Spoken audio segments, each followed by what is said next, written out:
So hello everyone, welcome back our YouTube channel math with Sunil sir की class में। आज देखते हैं क्लास 10th का चैप्टर है, that is circle. And circle क्या है basically? Circle is a collection of all the point.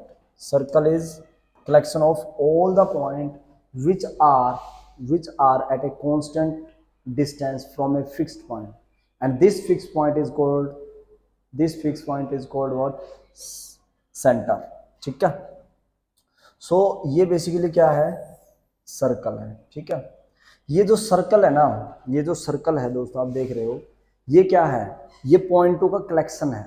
ये पॉइंटों का कलेक्शन है एट कांस्टेंट डिस्टेंस किससे? सेंटर से। लेट्स से ये सेंटर हमारा ओरिजिन है ओ। इससे जितने भी पॉइंट जो हैं वो एक फिक्स्ड डिस्टेंस पे हैं, कांस्टेंट डिस्टेंस पे हैं। ठीक है दोस्तों, ये जितने भी पॉइंट मैं ड्रॉ कर पा रहा हूँ, आप देखोगे ये सारे के सारे क्या है? फिक्स्ड डिस्टेंस पे हैं। क्या है? फिक्स्ड डिस्टेंस पे है। लेट्स से ये पॉइंट P1 है, ये पॉइंट P2 है, ये पॉइंट P3 है, ये पॉइंट P4 है, ये पॉइंट P5 है, ये पॉइंट P6 है, ये पॉइंट P7 है, ये पॉइंट P8 है, ये पॉइंट P9 है, और ये पॉइंट P10 है, ये P11 है। मतलब कि यहाँ पे जितने भी मैंने पॉइंट ड्रॉ किए हैं, ये तो काफ़ी सारे इनफाइनाइट पॉइंट्स का कलेक्शन है, बट मैंने मेजरली P1 P2 से रिप्रेजेंट करने की कोशिश करी है कि circle is what? Circle is the collection of all the point in a plane which are constant distance from a fixed point, and fixed point is called what? Centre. Fixed point क्या होगा दोस्तों? ये होगा हमारा क्या? Centre. क्या होगा? Centre. तो यानी कि जो मेरी ओ P5 की डिस्टेंस है, वही मेरी ओ P4 की डिस्टेंस है, वही मेरी ओ P3 की डिस्टेंस है, वही ओ P2 की डिस्टेंस है। दैट मीन्स इन सब की डिस्टेंस क्या होनी चाहिए? सेम होनी चाहिए। इन सब की डिस्टेंस क्या होनी चाहिए? सेम होनी चाहिए। तभी हम इस जियोमेट्रिकल फिगर को क्या बोलेंगे? एक सर्कल बोलेंगे। क्या बोलेंगे हम? सर्कल बोलेंगे। ठीक है दोस्तों। अब बेसिकली सर्कल में क्या क्या पॉइंट हैं जो हमें स्टडी करनी है? सबसे पहले आ जाता है हमारे पास क्या? सीकेंट। सबसे पहले हमारे पास आता है क्या? सीकेंट। फिर उसके बाद जो हमारा पूरा टॉपिक रहेगा वो रहेगा टेंजेंट पे। क्या रहेगा? टेंजेंट्स। ठीक है दोस्तों, सीकेंट एंड टेंजेंट। ये सीकेंट क्या है एंड टेंजेंट क्या है? सीकेंट क्या है दोस्तों? A line which intersect a circle at two distant point. A line a line which intersect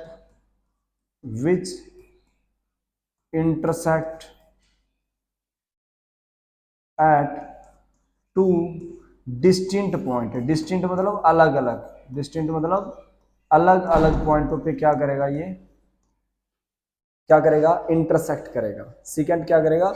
दो डिस्टिंक्ट पॉइंटों पे इंटरसेक्ट करेगा।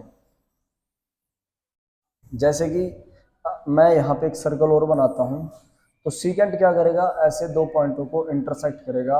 लेट्स से P1 है और लेट्स से ये P2 है। दो डिस्टिंक्ट पॉइंट है। क्या दोस्तों? ये दो डिस्टिंक्ट पॉइंट है। डिस्टिंक्ट मतलब अलग अलग पॉइंट है। ये P1 है, ये P2 है। ठीक है। सो मैंने क्या लिखा? Secant is what? Secant is a line segment. Secant क्या है? एक लाइन है which intersect at two distinct point, which intersect at two distinct point. समझ पा रहे हो? ये क्या करेगा? दो डिस्टिंक्ट पॉइंट पे इंटरसेक्ट करेगा। दो डिस्टिंक्ट अलग अलग पॉइंटों पे इंटरसेक्ट करेगा। बट टेंजेंट की कहानी यहाँ पे कुछ अलग है। टेंजेंट की कहानी यहाँ पे कुछ अलग है। टेंजेंट क्या होता है दोस्तों? टेंजेंट्स क्या होता है? टेंजेंट क्या करता है? टेंजेंट क्या करता है? टेंजेंट क्या करता है दोस्तों? सिर्फ एक पॉइंट पे ही टच करेगा। एक पॉइंट पे ही टच करेगा। किसके? सर्कल के सिर्फ एक पॉइंट पे टच करेगा। लेट्स से जैसे ये कोई पी पॉइंट है, ठीक है, इससे अगर मैंने इसको ऐसे टच किया तो सिर्फ ये एक पॉइंट पे ही टच करेगा। लेट्स से ये P3 पॉइंट है। सिर्फ एक पॉइंट पे टच करने वाली लाइन सेगमेंट को हम क्या बोलते हैं? टेंजेंट बोलते हैं। और सर्कल के दो पॉइंटों को टच करने वाली लाइन को हम क्या बोलते हैं? सीकेंट बोलते हैं। क्या बोलते हैं? सीकेंट बोलते हैं। और मैक्सिमम एक साथ दो टेंजेंट पैरेलल ड्रॉ कर सकते हो आप एक सर्कल के ऊपर। मैक्सिमम एक साथ दो टेंजेंट पैरेलल ड्रॉ कर सकते हो सर्कल के सरकमफेरेंस पे। बात समझ में आ रही है? सो बेसिकली हमारा जो टॉपिक है ना वो दोस्तों वो टेंजेंट ही है। क्या है हमारा? टेंजेंट ही है। सबसे पहली जो इंपॉर्टेंट थ्योरम है वो टेंजेंट के बारे में ही है, ठीक है। उसी के बारे में हम देखते हैं कि टेंजेंट किस तरह से हम प्रूव करेंगे कि अगर हमारी जितने टेंजेंट हम ड्रॉ करते हैं वो सारे के सारे क्या होती हैं? इक्वल लेंथ होती है। एंड लेंथ ऑफ टेंजेंट क्या होता है दोस्तों? लेंथ ऑफ टेंजेंट क्या होता है? लेंथ ऑफ टेंजेंट होता है एक एक्सटर्नल पॉइंट से आपने कोई लाइन ड्रॉ करी है जो सर्कल के किसी पॉइंट पे टच करेगी, ठीक है। सो लेट्स से ये कोई पी पॉइंट है, लेट्स से ये कोई ए पॉइंट है। सो पी से जो ए की जो लेंथ है ना दोस्तों, पी से जो ए की लेंथ है उसी लेंथ को हम क्या बोलते हैं? लेंथ ऑफ टेंजेंट बोलते हैं। उसी लेंथ को हम क्या बोलते हैं दोस्तों? लेंथ ऑफ टेंजेंट बोलते हैं। क्या बोलते हैं? लेंथ ऑफ टेंजेंट, ठीक है। सो जो फर्स्ट हमारी जो थ्योरम है वो इसी के ऊपर बेस्ड है, ठीक है। फर्स्ट थ्योरम जो हमारे पेपर में आनी ही आनी है और इस चैप्टर की रीढ़ की हड्डी जो है ना, बैकबोन जो है वो हमारी ये वाली थ्योरम है। ट्राई करते हैं इस थ्योरम को करने की। क्या कहता है ये हमें कि the length of a tangent, length of the tangent draw from an external point, यानी कि एक्सटर्नल मतलब बाहर के किसी पॉइंट से आप टेंजेंट को ड्रॉ करते हो टू अ सर्कल, एक सर्कल के ऊपर, वो इक्वल होती है। उनकी लेंथ कैसी होती है? इक्वल होती है, ठीक है। सो लेट्स से मैंने एक सर्कल लिया, लेट्स से मैंने एक सर्कल लिया, ठीक है। ये मेरा कोई सर्कल है। इस सर्कल पे अब मुझे क्या करने हैं? एक एक्सटर्नल पॉइंट से टेंजेंट ड्रॉ करनी है। एक्सटर्नल पॉइंट से मुझे क्या करनी है? टेंजेंट ड्रॉ करनी है। लेट्स से मैं ये कोई टेंजेंट ड्रॉ करता हूँ यहाँ से, ठीक है। ये कोई मेरी टेंजेंट हो गई ए, और उसी पॉइंट से मुझे एक टेंजेंट ड्रॉ करनी है दूसरी। सेम पॉइंट से मुझे एक और टेंजेंट ड्रॉ करनी है ये, ठीक है। सो मैं ऐसा मानता हूं कि यहां पे इसने जो टेंजेंट, ये पी पॉइंट मान लेते हैं, ये हम ए पॉइंट मान लेते हैं और ये बी पॉइंट मान लेते हैं, और जिस पॉइंट पे टेंजेंट टच करेगा उस पॉइंट को बोला जाता है पॉइंट ऑफ कांटेक्ट। क्या बोला जाएगा उस पॉइंट को? Point of contact. क्या बोला जाएगा? Point of contact. क्या बोला जाएगा दोस्तों? पॉइंट ऑफ कांटेक्ट बोला जाएगा। वहां पे कांटेक्ट हो रहा है किस किस का? टेंजेंट का और सर्कल का, इसलिए उसको बोला जाता है पॉइंट ऑफ कांटेक्ट बोला जाता है। क्या बोला जाता है? Point of contact. अब मुझे प्रूव क्या करना है? We have to prove that, to prove में हमें क्या करना है दोस्तों कि पी ए जो है उतना ही हमारा पी बी है, यानी कि इनकी लेंथ क्या है? इनकी लेंथ इक्वल है, ये हमें प्रूव करना है। तो 9th क्लास में आपने आपने दो ट्रायंगल्स को कॉन्ग्रुएंट प्रूव करना सीखा था, ठीक है। सो लेट्स से मैं एक पॉइंट मानता हूं यहाँ पे P point, sorry O point. O मेरा क्या है? सेंटर। अब आपने एक बात सुननी है ध्यान से कि जब भी पॉइंट ऑफ कांटेक्ट हो, जब भी पॉइंट ऑफ कांटेक्ट हो, हम रेडियस यानी कि सेंटर से ज्वाइन कर देंगे। जब भी हम पॉइंट ऑफ कांटेक्ट को क्या कर देंगे? ज्वाइन कर देंगे। किससे? किससे ज्वाइन कर देंगे दोस्तों? पॉइंट ऑफ कांटेक्ट को हम ज्वाइन कर देंगे हमारे सेंटर से, तो वो इनके बीच में 90 डिग्री का एंगल बनता है। क्या बनता है मेरे प्यारे दोस्तों? इनके बीच में 90 डिग्री का एंगल बनता है, यानी कि ये क्या होते हैं? परपेंडिकुलर होते हैं। यहाँ से ये परपेंडिकुलर है। उसी तरह अगर मैं इसको ज्वाइन करना चाहूँ, उसी तरह अगर मैं इस पॉइंट ऑफ कांटेक्ट को भी रेडियस से ज्वाइन करना चाहूँ यानी कि सेंटर से ही, तो ये जो मेरी रेडियस होगी वो मेरा क्या करेगा? परपेंडिकुलर होगी। वो मेरी क्या होगी? परपेंडिकुलर होगी। यानी कि यहाँ पे जो एंगल बनना है वो 90 डिग्री बनना है, और इधर जो मेरा एंगल बनना है वो भी मेरा 90 डिग्री बनना है। इतनी सी बात समझ में आए दोस्तों। और इस तरह से इस फिगर को आप ऑब्जर्व करोगे ना, that is P A O B. अब ये क्या बन गया? क्वाड्रिलेटरल बन गया। क्या बन गया? क्वाड्रिलेटरल। अब मैं क्वाड्रिलेटरल को अगर मैं डायगोनल ड्रॉ कर देता हूं तो उससे क्या बन जाती है? मेरे पास दो ट्रायंगल आ जाते हैं, दो ट्रायंगल्स आ जाते हैं मेरे पास। क्या आ जाते हैं? दो ट्रायंगल आ जाते हैं। अब उन दोनों ट्रायंगल्स को अगर हम कैसे ना कैसे करके कॉन्ग्रुएंट प्रूव कर दें, क्या प्रूव कर दे दोस्तों? कॉन्ग्रुएंट। अब आपने 9th क्लास में तो पढ़ा ही होगा कि कॉन्ग्रुएंट ट्रायंगल अगर हम प्रूव कर देते हैं तो बाय सीपीसीटी उसकी कोरस्पॉन्डिंग साइड्स क्या होती हैं? इक्वल होती हैं। तो बेसिकली मैं यहाँ पे क्या करने जा रहा हूं दोस्तों? मैं यहाँ पे in triangle P A O and triangle P B O को कॉन्ग्रुएंट करने की कोशिश कर रहा हूं। मैं यहाँ पे इन दोनों ट्रायंगल्स को कॉन्ग्रुएंट करने की कोशिश करने जा रहा हूं, ठीक है। सो देखिएगा, कॉन्ग्रुएंट प्रूव करने के लिए हमें एटलीस्ट 3 चीजें चाहिए, है ना, 3 चीजें चाहिए। सो सबसे पहले हमने देखा कि भैया जी इसका जो PO है और जो PO है वो क्या है, कॉमन है। PO साइड क्या है इनकी, कॉमन साइड है। क्या है इनकी, कॉमन साइड है। क्लियर है यहां तक, कॉमन साइड है। एंड PAO जो है वो किसके इक्वल है, BO के, because of radii, because of radii. ये क्या है दोस्तों, रेडियाई है।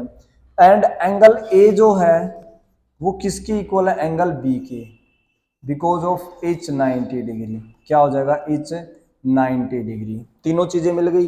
PO कॉमन हो गया मेरे प्यारे दोस्तों, AO BO रेडियाई हो गए मेरे प्यारे दोस्तों, angle A angle B each 90 degree हो गया। So we can say that triangle PAO congruent to triangle PBO by RHS, by RHS, right hypotenuse side. Okay, right hypotenuse side, it's not right hand side, it's right hypotenuse side, ठीक है। So we can say that कि PA is equals to me PB, PA is equals to me PB by CPCT, by CPCT, ठीक है दोस्तों। तो इस तरह से हमने क्या सीखा, इस थ्योरम से हमने क्या सीखा, इस थ्योरम से हमने सीखने की कोशिश करी है कि एक एक्सटर्नल पॉइंट से अगर मैं टेंजेंट ड्रॉ करता हूं तो उनकी लेंथ क्या होगी, इक्वल होगी। सो जनरली मैं आपसे एक सवाल पूछना चाहता हूं, कि अगर मेरे प्यारे दोस्तों, अगर मैं आपको बोलता हूं, अगर मैं आपको कहता हूं ये एक सर्कल है, ठीक है, और इस तरह से इसके ऊपर मैं क्या बना देता हूं, ये बना देता हूं, let's say A, B point, C point, D point. तो आप कोशिश करोगे, आप मुझे बताओगे कि कौन सी लेंथ किसके इक्वल है, कौन सी लेंथ किसके इक्वल है, ठीक है। बताइए जरा, ट्राई कीजिए कि कौन सी लेंथ किसके इक्वल है, ठीक है, बताओ जरा, ट्राई कीजिए। अगर आपके थ्योरम समझ में आई होगी तो डेफिनेटली ये बात आपके समझ में आई होगी। यहां से आप ध्यान से देखोगे, ध्यान से अगर देखते हो आप इसको, आपने देखा है कि एक्सटर्नल पॉइंट क्या है, डी से ये जो लेंथ है और डी से ये जो लेंथ है, इसको मैं नाम दे देता हूं, कोई ई नाम दे देता हूं और इसको एफ नाम दे देता हूं। यानी कि डी ई की जो लेंथ होगी वो डी एफ के इक्वल होगी, डी ई की जो लेंथ होगी वो डी एफ के इक्वल होगी। यहां से एक एक्सटर्नल पॉइंट है ए से इसको नाम दे देते हैं जी, ठीक है, और इसको नाम दे देते हैं हम कोई अफ दे रखा है तो हम इसको नाम दे देते हैं एच, ठीक है, इसको नाम दे देते हैं एच। सो AG और AF की लेंथ इक्वल होगी। उधर उसी तरह से एक्सटर्नल पॉइंट क्या है B, तो B से G, BG and BH equal होगा। एंड एक्सटर्नल पॉइंट क्या है C से E और C से H इक्वल होंगे।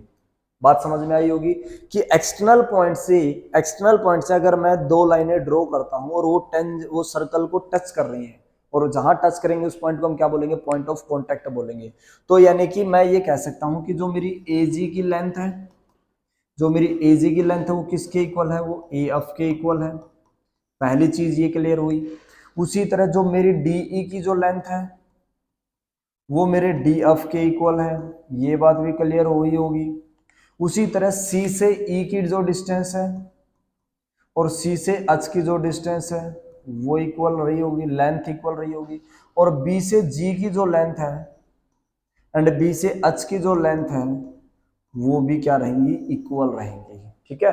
तो यहाँ पे हमने क्या किया है, AG AF की लेंथ को इक्वल प्रूव किया। अगर ये 3 सेंटीमीटर है तो डेफिनेटली ये हमारी 3 सेंटीमीटर रही होगी, और अगर ये हमारी 4 सेंटीमीटर है तो ये भी हमारी 4 सेंटीमीटर बोली जाएगी, और अगर ये हमारी 5 सेंटीमीटर है तो ये भी हमारी 5 सेंटीमीटर ही होगी, और अगर ये मेरी 2 सेंटीमीटर है तो ये भी मेरी 2 सेंटीमीटर ही होगी। तो इस कंसेप्ट से बेसिकली हमने क्या सीखा, इस पॉइंट से हमने ये सीखा है कि एक एक्सटर्नल पॉइंट से सर्कल के ऊपर अगर हम दो टेंजेंट ड्रॉ करते हैं, उन दोनों टेंजेंट्स की लेंथ कैसी होती है, इक्वल होती है। आई होप सो आपके ये बात समझ में आ गई होगी, टेंजेंट का कंसेप्ट समझ में आ गया होगा कि टेंजेंट क्या है और उनकी लेंथ को हम कैसे इक्वल प्रूव कर सकते हैं।